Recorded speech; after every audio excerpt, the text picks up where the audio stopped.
আজকেও late. Global brand manager কি বিয়ে করেছো? দেশ বিদেশ সামলে তারপরেই তো বইয়ের কাছে আসতে হয়। তাহলে কি রাতের খাবারটাও দেশে বিদেশে করে এসছো? লাইনগুলো যদি তোমার মতো বুঝতো তাহলে তো আর এত দেরি হতো না। দেখি আগামীকাল আমি আমার বউকে নিয়ে আকাশে বাতাস উড়বো। সকাল বেলায় তোমার কাজিন চলে আসবে, তারপর সারাদিন তোমরা দুজন মিলে পাবজি খেলবা। মা বাবা চলে যাওয়ার পর তুমি আর তন্ময় ছাড়া আমার কি আছে? তার মানে কালকে তোমার পাবজি ডে।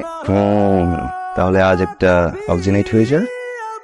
দেখছো ভাবি, ভাইয়া ফোন টিপাইতেছে আর আমাকে জোর করে এনে বসায় রাখছে এখানে। ঠিক আছে, এই যে কাজ বাদ দিলাম, তোমার পার্লার শপিং কিভাবে চলে যাই? আর তুই জন্মদিনে বাইক চাচ্ছিলি আর পাইলি না। দেখছো ভাবি, ওটা দিল কিন্তু। ঠিকই তো, খুব রাগ দেখাও, কিন্তু নাম্বারটা জানলে কি সিভ করে রাখছো? ফোন বাজতেছে, বালিশের নিচে নিয়ে আসো। আখি, ব্যাগ গুছো। ব্যাগ কিছু মানে? অফিস থেকে 2 দিনের ছুটি নিয়েছি, তোমাকে সময় না দেওয়ার সকল কোথায় বাতিল করে দিব। মানে আমরা হানিমুনে যাচ্ছি, সেকেন্ড হানিমুন কক্সবাজার। সত্যি? তুমি সিরিয়াস